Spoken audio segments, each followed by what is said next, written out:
তো যদি আপনি সাহারা চিট ফান্ডে টাকা ইনভেস্ট করে থাকেন, ইনভেস্ট করার পর সেই টাকা আপনি ফেরত পাননি, তাহলে আজকের এই ভিডিওটি আপনার উপকারে আসবে। আপনার সেই টাকা কিন্তু আপনি 2 মাসের মধ্যে আপনার ব্যাংক অ্যাকাউন্টে পেয়ে যাবেন। কারণ ইতিমধ্যেই কেন্দ্রীয় স্বরাষ্ট্রমন্ত্রী মাননীয় অমিত শাহ একটি পোর্টাল লঞ্চ করেছে, যে পোর্টালের মাধ্যমে কিন্তু আপনি রেজিস্ট্রেশন করলে সেখান থেকে সাহারা চিট ফান্ডে যে টাকাটা আপনি পাননি সেই টাকাটা কিন্তু পেয়ে যাবেন। তো কি বলেছেন স্বরাষ্ট্রমন্ত্রী অমিত শাহ এবং সেই পোর্টালে আপনি কিভাবে রেজিস্ট্রেশন করবেন, কিভাবে টাকা ফেরত পাবেন, বিস্তারিত জানাবো আজকের এই ভিডিওতে। তো ভিডিওটি প্রত্যেকের জন্য খুবই গুরুত্বপূর্ণ, অবশ্যই শুরু থেকে শেষ পর্যন্ত দেখবেন। ভিডিওটি ভালো লাগলে লাইক করবেন, চ্যানেলটিকে সাবস্ক্রাইব করে পাশে রাখা বেল আইকনটি প্রেস করে নোটিফিকেশন অল করে রাখবেন, সবার সুবিধার্থে ভিডিওটি শেয়ার করবেন। তো চলুন শুরু করি। তো এখানে দেখতে পাচ্ছেন সাহারায় লগ্নিতে টাকা ডুবেছে, ফেরত পেতে পোর্টাল লঞ্চ কেন্দ্রের, অর্থাৎ ইতিমধ্যেই কিন্তু পোর্টাল লঞ্চ করা হয়েছে। আমরা ডিটেলস দেখে নেব। তো এবার দেখুন, সাহারা চিট ফান্ডে ডুবে যাওয়া টাকা অবশেষে ফেরত পাচ্ছেন আমানতকারীরা, আশা যোগাচ্ছে কেন্দ্রীয় সরকারের পদক্ষেপ। মঙ্গলবার থেকে খুলে যাচ্ছে সাহারা চিট ফান্ডের পোর্টাল, অর্থাৎ সাহারা রিফান্ড পোর্টাল নামে কিন্তু একটি পোর্টাল লঞ্চ করা হবে, যে পোর্টালের মাধ্যমে কিন্তু আপনারা সাহারা চিট ফান্ডে যে টাকা সেই টাকা ফেরত পাবেন।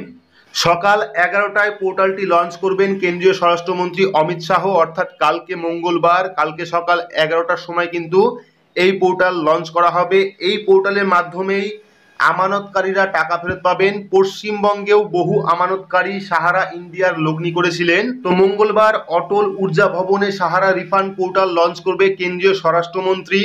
সাহারায় প্রতারিত হওয়া আমানতকারীরা কিভাবে টাকা ফেরত পাবেন তার উপায় থাকবে পোর্টালে, অর্থাৎ এই পোর্টালে আপনারা কিভাবে টাকা ফেরত পাবেন তার কিন্তু একটা উপায় বলা থাকবে, অর্থাৎ রেজিস্ট্রেশন কিন্তু আপনাদের করতে হবে। তারপরে দেখুন, দেশ জুড়ে লক্ষ লক্ষ আমানতকারীর কয়েক হাজার কোটি টাকা ডুবেছে সাহারায়।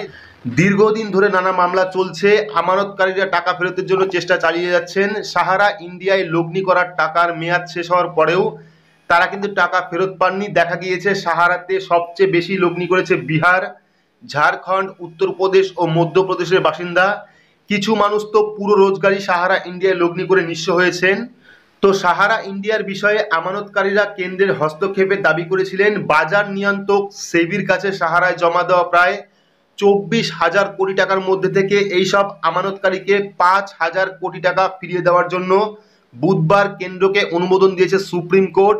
টাকা ফেরাতে 9 মাসের বেশি সময় না নেওয়ার নির্দেশ দেওয়া হয়েছে, অর্থাৎ 5,000 কোটি টাকা কিন্তু আমানতকারীদের ফিরিয়ে দেওয়া হবে যারা যারা সাহারায় টাকা দিয়েছিলেন, এবং সেই টাকা কিন্তু 9 মাসের মধ্যেই প্রত্যেকের অ্যাকাউন্টে পাঠানো হবে। এইরকমই কিন্তু নির্দেশ দিয়েছে সুপ্রিম কোর্ট। সরকারের দাবি, গোষ্ঠীর 4টি সমবায় সমিতির 10 কোটি লগ্নিকারীকে 9 মাসের মধ্যে টাকা ফেরানো হবে, অর্থাৎ 10 কোটি গ্রাহকরা কিন্তু এই টাকা ফেরত পাবে। Sahara India real estate corporation এবং সাহারা হাউজিং ইন্ডিয়া কর্পোরেশনের বিরুদ্ধে বেআইনিভাবে বাজার থেকে টাকা তোলার যে অভিযোগ ওঠে 2012 সালের আগস্টে, আমানতকারীদের সেই টাকা ফেরতের নির্দেশ দেয় সুপ্রিম কোর্ট। গঠিত হয় সাহারা সেভি অ্যাক্রো অ্যাকাউন্ট, সেখান থেকে লগ্নিকারীদের টাকা ফেরাতে চেয়েছিল কেন্দ্র। অর্থাৎ আগামীকাল মঙ্গলবার কিন্তু একটা পোর্টাল লঞ্চ করবে, যে পোর্টালের মাধ্যমে আপনারা সাহারা ইন্ডিয়ায় যারা টাকা লাগিয়েছিলেন, অর্থাৎ যারা টাকা ইনভেস্ট করেছিলেন, তারা কিন্তু সাহারা রিফান্ড পোর্টাল নামে একটি পোর্টালে গিয়ে সেখানে নিজের নাম রেজিস্ট্রেশন করে যাবতীয় ডকুমেন্ট দিয়ে কিন্তু আপনারা সাহারা ইন্ডিয়ার টাকা ফেরত পেতে পারেন। যারা যারা সাহারা ইন্ডিয়ায় টাকা লাগিয়েছিলেন, টাকা ফেরত পাননি, তারা অবশ্যই কাল 11টার পর সাহারা রিফান্ড পোর্টাল নামে একটি পোর্টাল লঞ্চ করবে কেন্দ্রীয় স্বরাষ্ট্রমন্ত্রী অমিত শাহ। সেখানে আপনার সেই পোর্টালে আপনার নাম রেজিস্ট্রেশন করবেন, তাহলে কিন্তু আপনারা সাহারা চিট ফান্ডের যে টাকা সেই টাকা কিন্তু ফেরত পাবেন। তো এই ছিল ছোট্ট একটি আপডেটটি আপনাদের কেমন লাগলো অবশ্যই কমেন্ট বক্সে কমেন্ট করে জানাবেন। ভিডিওটি ভালো লাগলে লাইক করবেন, চ্যানেলটিকে সাবস্ক্রাইব করে পাশে রাখা বেল আইকনটি প্রেস করে নোটিফিকেশন অল করে রাখবেন, সবার সুবিধার্থে ভিডিওটি শেয়ার করবেন। তো আজকের মতো এইটুকুই, ধন্যবাদ।